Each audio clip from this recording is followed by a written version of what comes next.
Second Amendment, gun control. You've been on the NRA's board since '95, and this is a subject that you maybe feel more strongly about than any other. I believe that Make your case. I believe that a person's moral compass can be determined by how he references free men the right to defend themselves.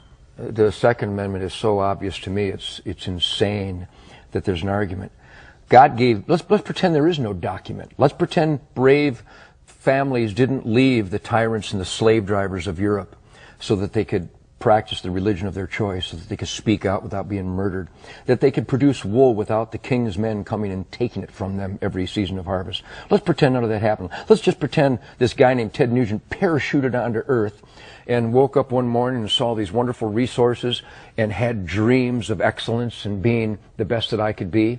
I don't need a document, and I don't need another man to explain to me that I have the right to defend my gift of life, and that there is an argument in America from Hillary Clinton, from Barbara Boxer, Dianne Feinstein, from a whole gaggle of numbnuts who would try to tell me they will dictate where, how, and if I can defend myself. I find that preposterous. I find it unacceptable, and I will not accept it. I am a free man. Don't tread on me. A good, law-abiding citizen, not convicted of a felon. The Second Amendment of our Bill of Rights is my concealed weapons permit. Period. That's it? That's it.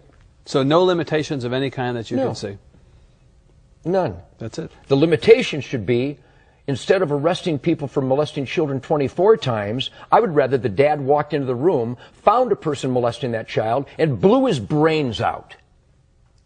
I would rather that the lady in Massachusetts last month who was taking her daughter to soccer, who was carjacked by a recidivistic maggot who'd been in the prison system all his life but was let out again because we feel sorry for him. Maybe he had a bad childhood. Instead of her being hijacked and murdered, I'd rather she just shot the bastard dead. But in Massachusetts, somebody decided she can't do that. So she's dead. I would rather she was alive and the carjacker was dead. I'm weird. I would rather that the guy who beat this lady to within an inch of her life in Waco, on parole was he, phenomenal, and beat her to within an inch of her life in front of her grandchildren with a whiskey bottle. I would rather she fell to the ground, pulled out a .38, and shot him 6 times in the chest and killed him. Am I weird? Because the guy is going to get out again. I don't like repeat offenders. I like dead offenders.